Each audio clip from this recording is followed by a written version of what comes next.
Okay, folks, we're here again. This is Dirty Laundry with Chris and Karen. Hi, everybody. Hope you've had a wonderful week. Yeah, we have. And we just want to remind you that we have an email address and would love to hear from you. It's dirtylaundrychrisandkaren@gmail.com. Yes, and we're very excited about hearing from you, although we haven't heard from anybody. We're waiting with bated breath to get our somebody sending something to us saying, you guys really suck, or we really liked what you had to say. You're making us feel unwanted. So we want to tell you what we're not going to talk about. We're not going to talk about religion or politics or sports or finances. And we might talk about some things that make you uncomfortable or that make us uncomfortable. That's kind of the goal. Yeah. So that's it. And we do want to hear from you.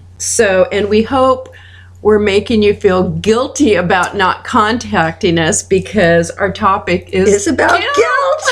And even though we don't believe in religion, we're hoping that we have a little bit of Jewish mother Catholic thing going on. I'm sure we do. So Karen, is there anything that you feel guilty about? Oh God. Really? A lot? Every once in a while something will come up. Yeah. And then I'm like writhing in pain and really thinking about it, and I get these images in my head, and I don't even want to talk about what it was because it was so, to me, it was not good. Well, it's very personal. It is very personal. And, I was thinking about it the other day. The thing about guilt is that if you look at whatever it was that happened in your life, you did something wrong, you said something, you didn't do something, whatever it is, that led us to where we are now, the people that we are now. Yeah. And would we do that now? Chances are real good we wouldn't. No, that's why I think there's two kinds of guilt. I think there's positive guilt and negative guilt. And I think positive guilt, a wise friend of mine said the other day, can make you more conscious. Yeah. Like you exactly what you just said. And, you makes you more conscious of maybe time wasted, feeling guilty, or if you had any regrets, it really makes you mull it over and think about it. And I think that's really positive. I think so too. And it is something that we all struggle with. One of the things that when I was writing about it, I said that when I was young, if I even thought of a bad word, this was when I was 10. Yeah. If I even thought of a bad word, I'd have to tell my mom. Oh, that's cute. Mom. And she'd go, what? And I say, I thought of a really bad word. It might have been like shit, like, oh, I thought of the word shit, or I don't think I even said fuck then. Yeah. So it had to be, or God damn it. And she would go, it's okay. My mom was so sweet. When I think back to those times, she was so understanding, and luckily I didn't go through that too long. I mean, she might say, get over it. Yeah. Let's move on here. But that was my biggest thing when I was young, is that I was so guilty about the things I thought about that just passed through my mind. I think part of that is, and I don't really want to talk about religion, but my parents weren't religious, and we, just went to church on, Christmas, or if somebody got married or died, basically. But when I was really young, they would send me to a version of Sunday school. It wasn't Sunday school. I don't want to say what religion this is.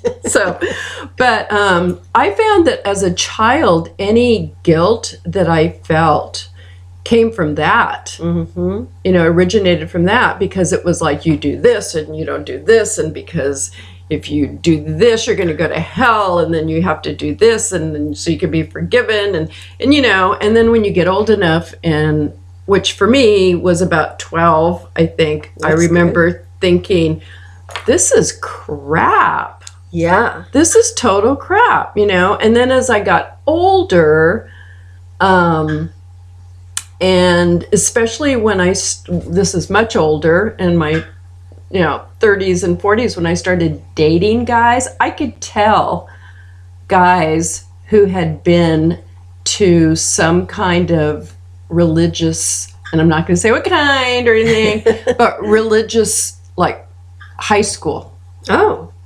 by how they reacted to women and the guilt that they felt about things that they were adult and they shouldn't have. And I mean, this was like happened to me 2 or 3 times. Like what? Sexual guilt, Yeah, the whore Madonna complex, Yeah. or just things that they did, and I could just tell. I got to the point where I'd go, did you go to a public high school? Did you go to what kind of college did you go to? I remember meeting somebody who they had a horror Madonna thing, and I'd never even known about it before. Yeah, talk about guilt. And this person was claimed to be religious, but couldn't be with his, the person he was with. It was just really weird. Yeah, it is. And so I don't know, that's one thing. And basically when people are kind of dogmatic, and this has nothing to do with religion, but have beliefs, I can't think of, but they're dogmatic about it. I feel sometimes try and make other people feel guilty. Right. About whatever their dogma is about. Does that make sense? Yeah. Well, I know. Just as an example, I remember one time saying something to somebody and they said, "Oh, my wife and I don't drink." Like, well, am I supposed to feel bad that I do? Well, to each their own. Yeah. That's a judgment. Yeah, but part of that is and not everybody, but some people, when they do that,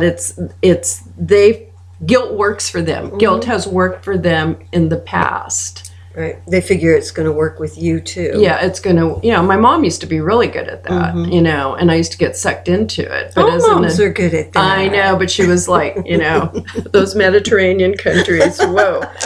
Yeah, I guess I tried not to, I don't, if I did do it with my kids, I really wasn't aware of it because I hated it, and I hope I didn't do it to them. I know. I'm going to have to ask my kids, did you? I'm sure they're going to tell me, and then I'm going to feel guilty that I made them feel guilty. I thought I was so much better, more pure as a parent. Well, I think, the good thing about guilt is this line I picked up, you cannot change the past, but you can make amends for your behavior. Yeah. And I think guilt is really good for that. Really good for that. Well, this is one that I think a lot of people suffer from. Do you ever feel guilty for something you haven't done? Or what, that you're thinking about it, or you're just... No, I don't know. Like somebody stole something from somebody's house. Okay. And they don't know who did it, and you feel guilty. No. Well, here's a line from David Sedaris, the book Corduroy. Dress Your Family in Corduroy and Denim. Yeah. I love him. So I know what you're going to... Yeah, okay. My conscience is cross-wired with my sweat glands. But there's a short in the system, and I break out over things I didn't do, which only makes me look more guilty. I love him. I know that story. It's just such a great way to say, I know. didn't do it, but maybe somewhere inside I did. I don't remember. I wasn't even there at the time, but I'm sorry. He's so funny. He's really funny. Yeah. There's so many things to feel guilty about. Well, basically, I didn't really like the definition. Whenever I looked up like Webster Dictionary or any dictionary, they spoke of guilt more as breaking the law. Oh. Or something like that. So I kind of looked it up. And in, I think it was Psychology Today, they talked about the emotion of guilt, but they mostly focused on healthy guilt. So, that's what we kind of talked about. And not so much the kind the manipulating with guilt, parents do it, religions do it, not that so much. Or when you're when your spouse tries to make you feel guilty for something, that's kind of a bummer too. Yeah, my ex-husband used to do that. It didn't work much. I gotta say, it's very rare anymore that I feel guilt for anything. Yeah, I don't suffer from it nearly as much. My guilt comes from when I was very young, or like in my 20s, or maybe early 30s, like maybe 30. And a lot of that came from being with somebody that was so overpowering in my life, and I followed along, even though in my heart it wasn't me. And so there's a part of me that I feel guilty for disobeying myself. Right. And in the aftermath of that was hurting others, or whatever it was. But it can be very debilitating. Well, when people use it for manipulation, that is, if they know it works, to me that's almost abusive. It is abusive. It's violent. In a way, because they are pushing your buttons, playing on something. I mean, for you to feel guilty, it has to be something that they know is going to work. Yep. For you to feel that. And then in that, they're manipulating you. And is that love? No. No. As Tina says, what's love got to do with it, though? What's love got to do? So here's something from Richard O'Connor, PhD. And he quoted this from a colleague about guilt. And the quote is, "Guilt is good for you provided it lasts no longer than 5 minutes and that it brings about a change in behavior." And that comes from undoingdepression.com. I like that.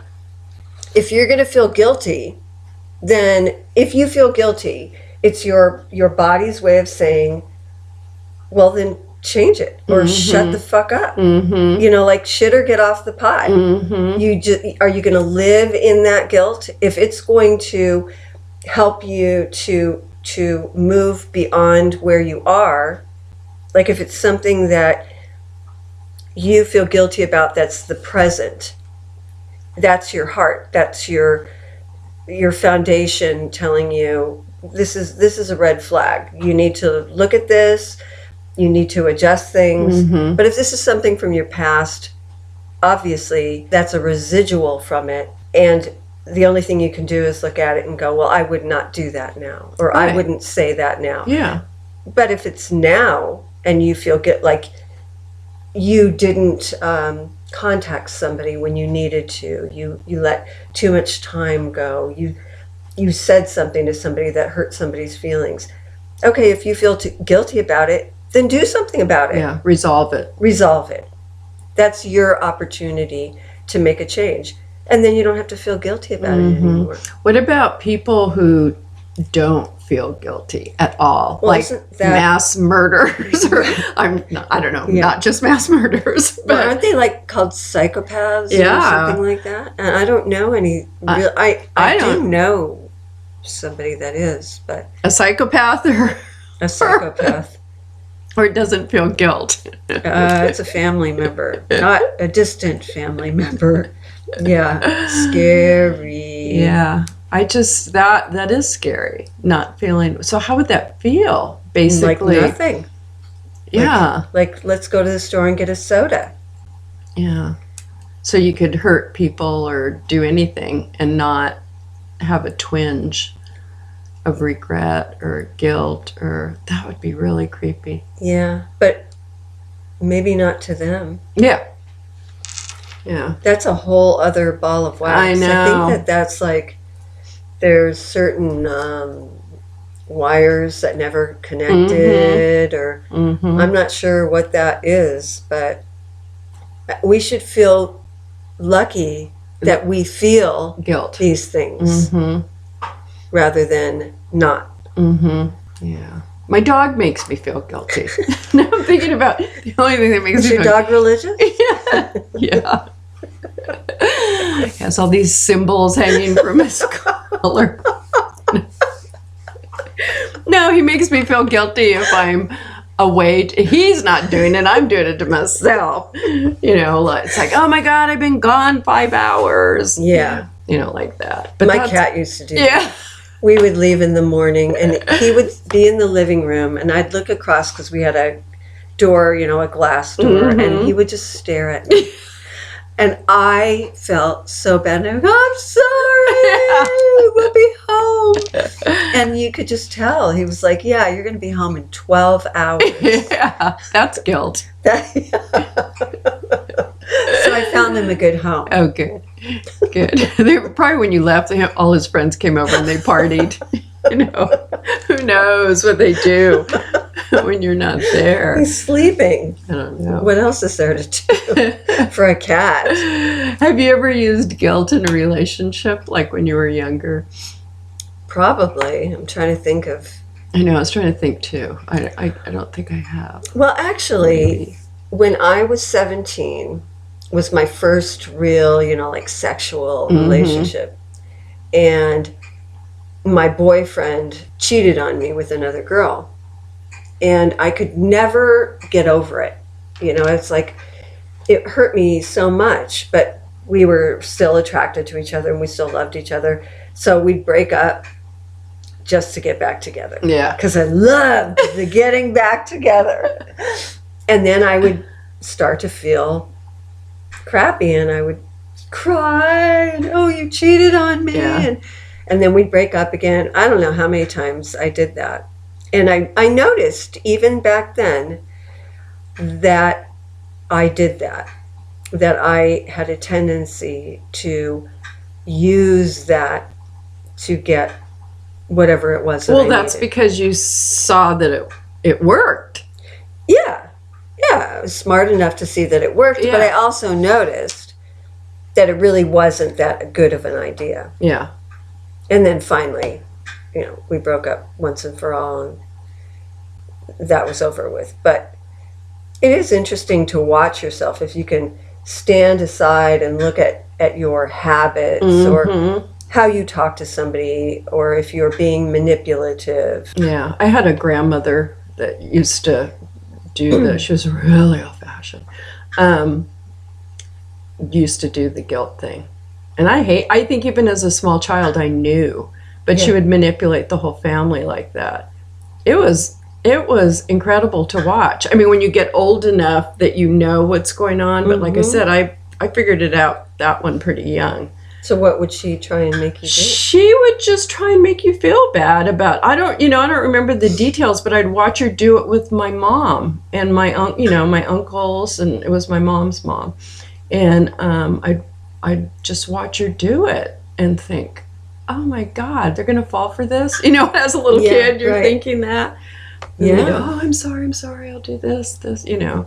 So that they could, like, everybody lived on the same block for a long time, next door to each other. You know, you can't move away from me, I'm old, you know, all this kind of, like in a movie. Yeah. And that worked for a long time, I guess. You know, and then my parents finally moved, but the rest of them stayed. Wow. You know. I do. That does remind me of something. I remember a long time ago, I can't remember how old I was, but I remember saying to my mom in confidence, so if I fell in love with a man who was black or African American, whatever the correct term is, would you still love me? Would you still want me in your life?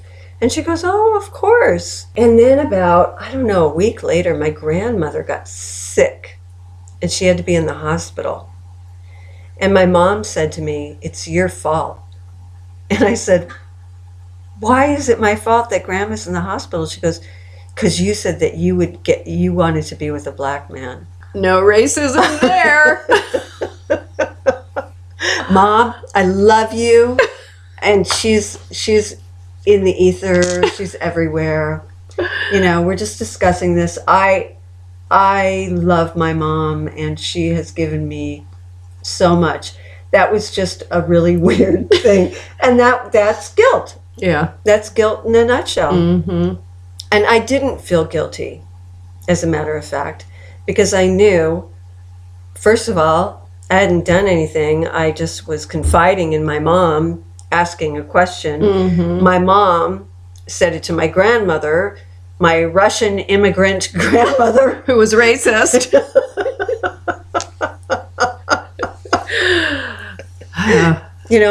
I'm going to take that test. It's a saliva test. For what? Where you can find out all where you came from. Oh, I think we're mutts. Remember we had watched a documentary together last night. I'm not going to go into it, but we had a discussion about how we were all connected.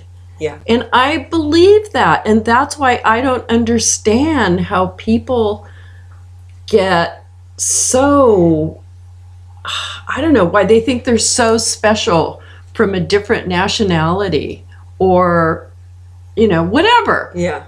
That because we're all connected, and I think if everybody did that test, they'd find out we were. Well, you had children with your cousin. Yeah, right. Yeah. No, it's true. There was, I forget where it was. I got it off of Facebook. A friend of mine sent it to me. But the interesting thing was, it was a man and a woman, and they were sitting behind a desk, and then I saw that. Mm-hmm. Yeah. And a person comes up. And they said, so where do you think that you come from? And this one guy, he's got an English accent. And he says, I'm pretty sure, I know I came from England and I've got Scottish on my side. And he goes, and I hate those Germans. I know for sure I don't have any German in me. And sure enough. Don't hate him too much. You'll have to kill yourself. Well, if you know any of your history at all, look what went on way back then before people even came to this land we call the United States in Europe. Everybody, even the royals, everybody intermixed. And of course. People would come in and rape and pillage and, have babies from the rape, and who knew, that we're all connected. We're all connected. And I think that's so much better. I remember one time being on a train, and some guy comes up to me. He goes, I've gotten everything. Are you Armenian? Yeah. Are you Irish? Are you Native American? But he says, are you Native American? I said, well, I don't think so. I said, but one can only hope that somebody crawled through the window. And what am I? Because I sure would like to be. I feel like I am. Uh-huh. But I don't have any proof. That's funny. When I was younger, I used to get, are you Egyptian? I heard that so many times. And finally, I would just go, yeah, I am. Good guess. Because I liked it too. I thought, that's cool. Just say, yeah, I think so. And, whatever. Oh, you're a nice little Italian girl. Okay. Whatever people say. Right? Yeah. Who says that crap anyway? It's always old, but it's always older people. Actually, most of the ones I've gotten are younger people. Really? That say that. Yeah. You should make them feel guilty. I never thought of that. Why are you asking me that? Now I feel really bad. What was your motive? I had somebody say that I could be from Trinidad and nobody would look twice at me. Okay, you can't see my skin. Or, my kids have told me that I have an afro hair. Yeah. But I don't think I look like I'm from Trinidad. Yeah, but I've never been to Trinidad. And I'm guessing there's many kinds of... Having been to some other islands in the Caribbean and stuff, that there's a real mix of people. Yeah. And skin color. And they probably said that because of your hair, I'm guessing. Might. Afro-American Yeah, hair. your beautiful hair. I love your hair. But see, there's another opportunity to make somebody feel guilty. Okay. Well, we're just Next time digging somebody right says in. something like that.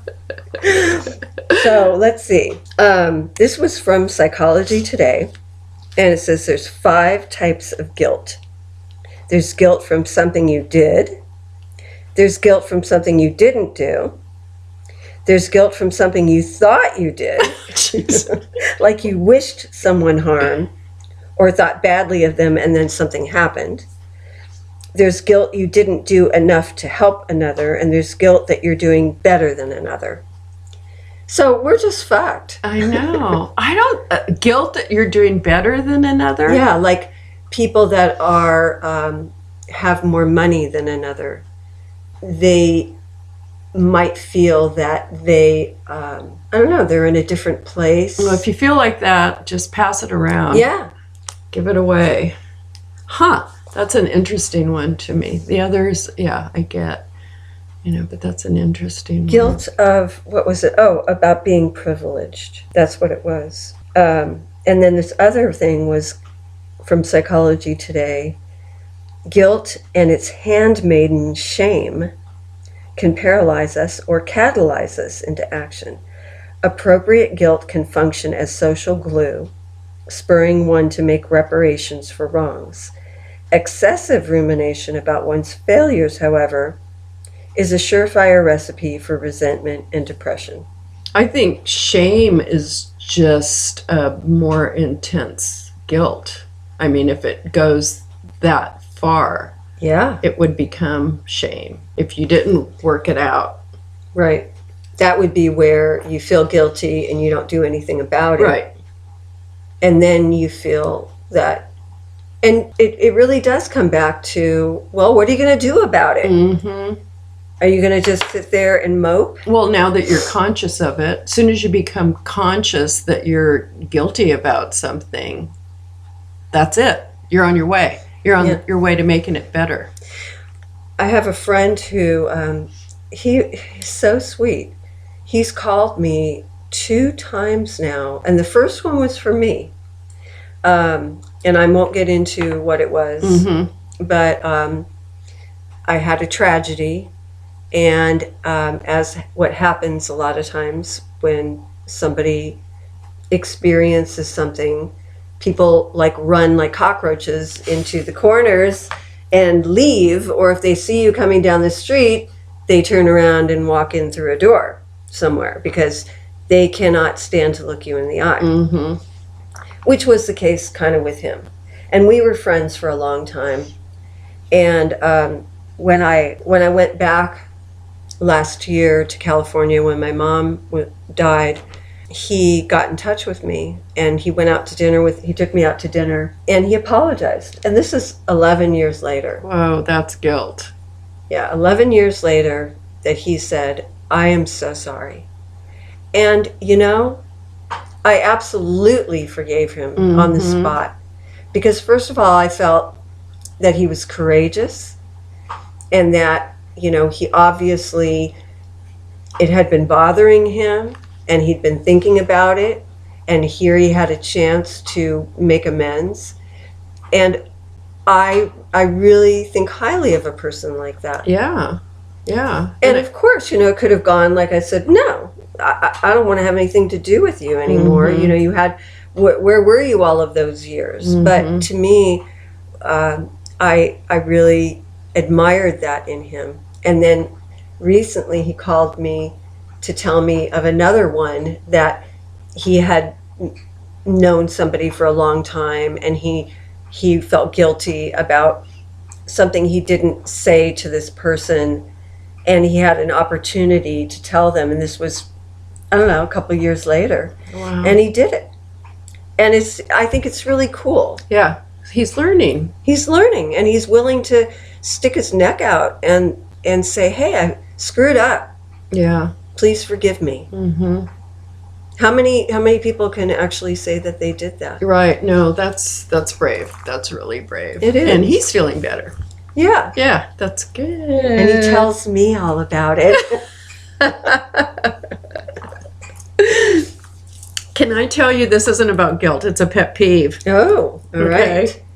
So, my pet peeve for today is people starting things and not following through. Yeah. So that could be a project or that sits around forever, or a commitment that they say they're going to do something and they kind of get you roped into it because they need your help, and then they don't follow through. And then you're left with it. You're left just kind of standing there like, what happened? You know, I was here to support you or whatever. And they didn't follow through. And sometimes those people will blame others when for them not following through. That's my pet peeve for today. Did that happen to you recently? Yes. Oh, is this anything that you can elaborate on? I really can't because it's a small town. Okay. But, you know, you get the gist. I mean, I'm sure I've probably done it to someone. I mean, I think we all do. But when you encounter it, you know, in a short time period, more than 2 or 3 times, it starts to kind of go, come on, people. So, can you say something? Can I say something? Oh, to the person? No, because like I said, I probably done it myself. And if it's someone that I really don't know that well, I think if they did it a couple of times, you know, if it was a project and it was like somebody I lived with or, you know, was working with. Right. Like that me? Like you. No, that would be different. Then I would go, okay, you know, can I help you to finish this? Because this has been sitting here for a while. What can I do to help? Because we've all done that kind of stuff.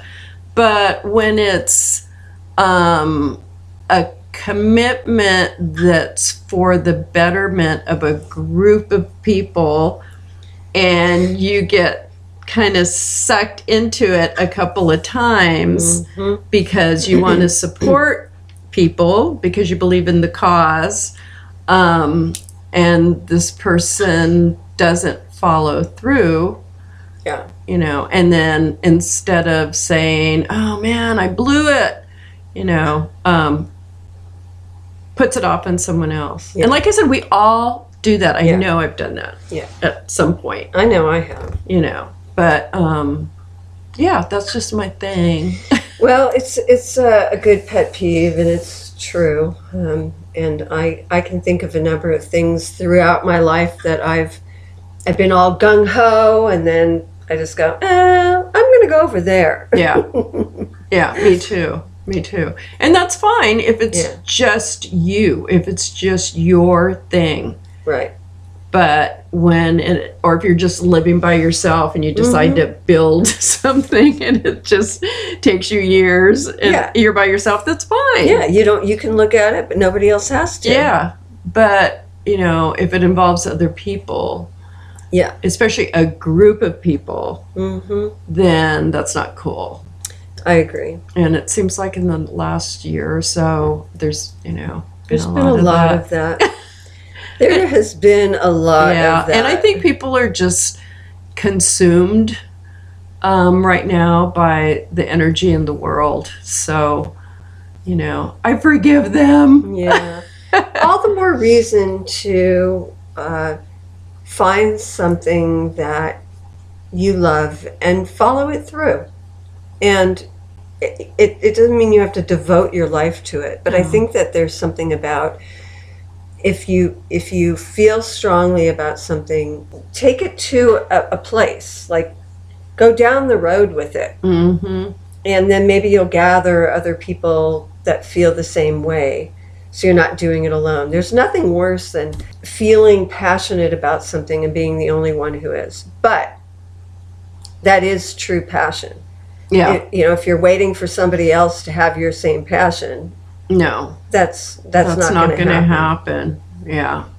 And then sometimes, you know, you're gathering people along the road and you're going full throttle and you feel like, okay, we're doing something. And then people kind of tend to, you leave them on the side of the road and it's back to just you again, right? That's like Forrest Gump. Yeah, that's right. Except Forrest Gump was the one that everybody followed him, and one day he goes, all right, I'm done.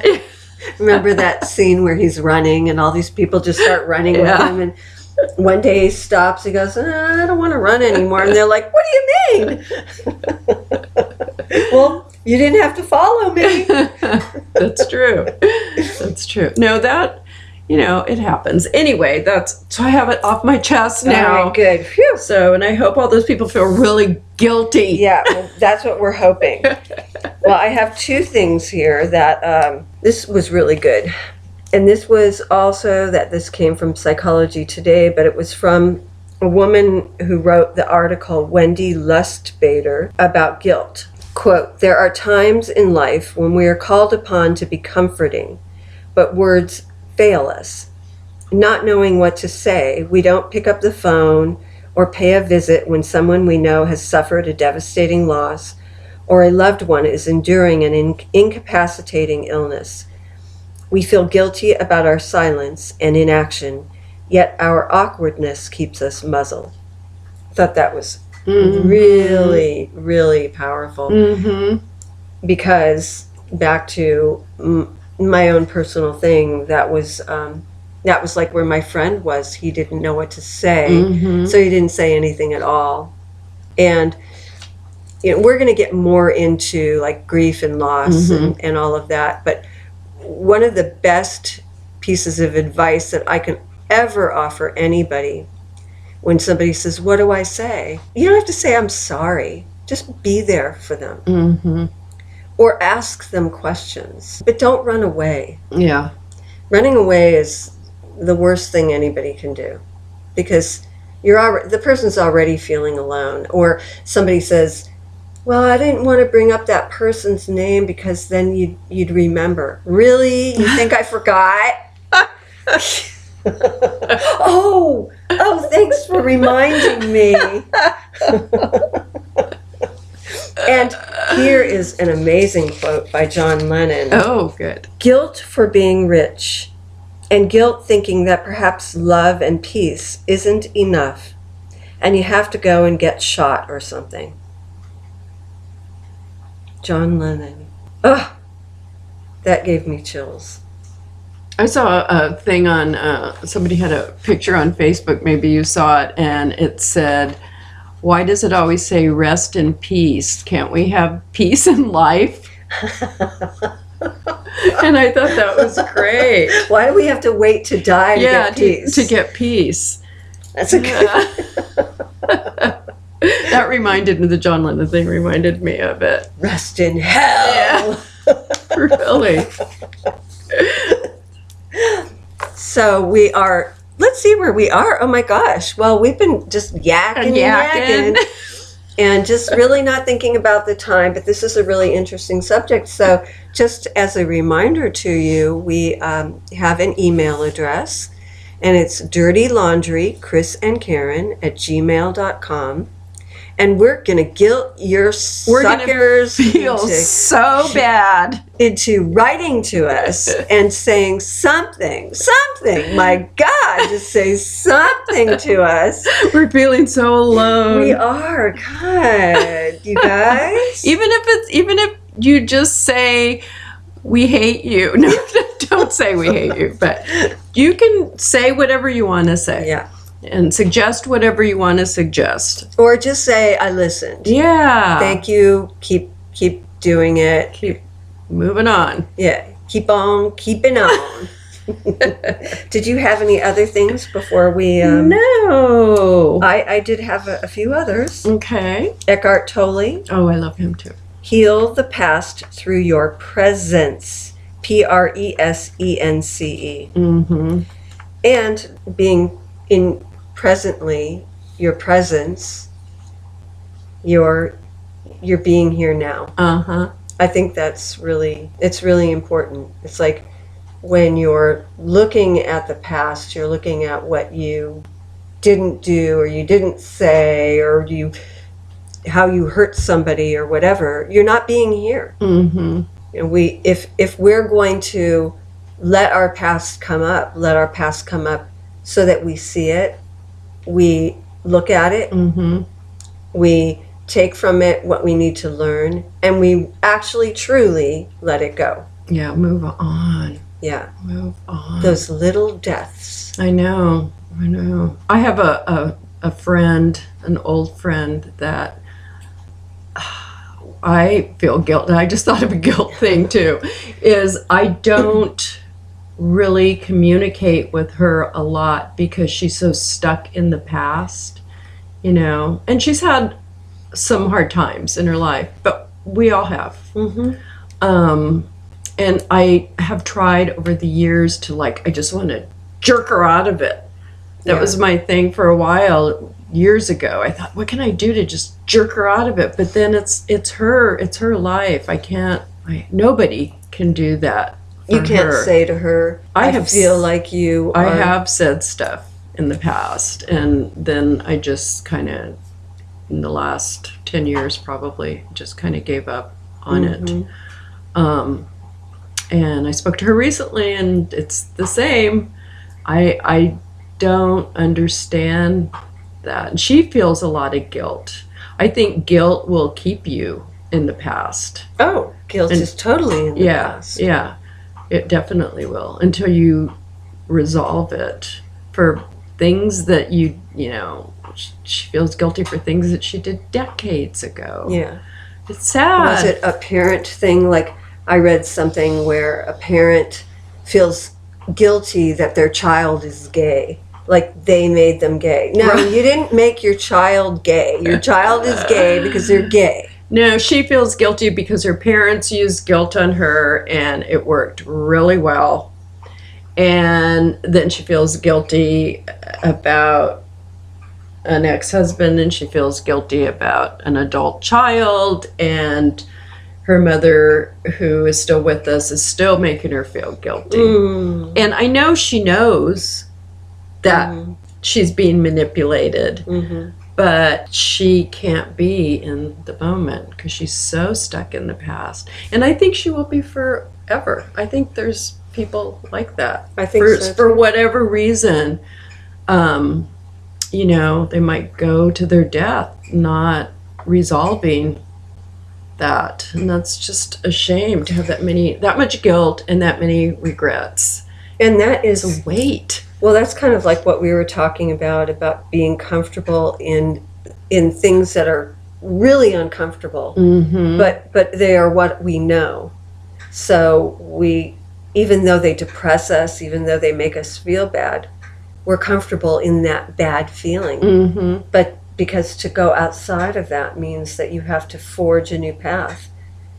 And what does that mean? Where am I going to go? And take chances. And trust yourself totally.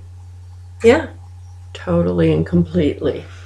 So, oh God, we're sitting right now. Oh, it's beautiful. Looking at a lake, and the light is shining on the tops of the trees. It's just a beautiful day. Maybe this is an omen for the new year, that it's going to get better. Or, well, we're going to have a lot of change, but that it will get better as well. Hopefully. Yeah. No, it is. And you know why? Because we have such limited vision of life, and that there's so much we don't see. And I trust in what I don't see. I don't trust what I see. I trust in what I don't see. That's a good way. That's a good way to trust. Really. But I'm not going to jump off a cliff. And don't trust what you hear either. Yeah, don't listen to us. So this might be the last one before 2017. Yeah. So we want to wish you a wonderful... Doesn't that sound like a science fiction movie? 2017. Wow. Wow. That's crazy. I never thought. We're still alive. Well, we hope you have a wonderful beginning of 2017. And a wonderful ending of 2016. Make sure, I always like to do this like on my birthday, right the day before my birthday, I'll go, Thank you, 40, for Sorry.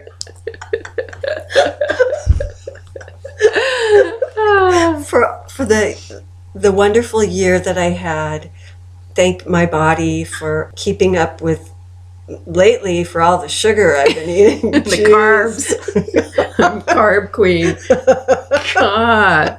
I have to do Right. double duty at the gym. It's Really? like, why am I so tired? And I love saying Feliz Año. Oh, and I'm blowing it. Feliz Año Nuevo, which is Happy New Year. That's pretty. That sounds better to me. Feliz Año Nuevo. And that I have a horrible accent. Forgive me out there. Oh, I think But- it's nice. Anyway, I like that.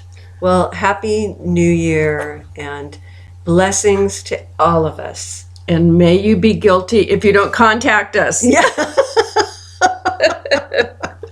Ditto. Bye. Bye.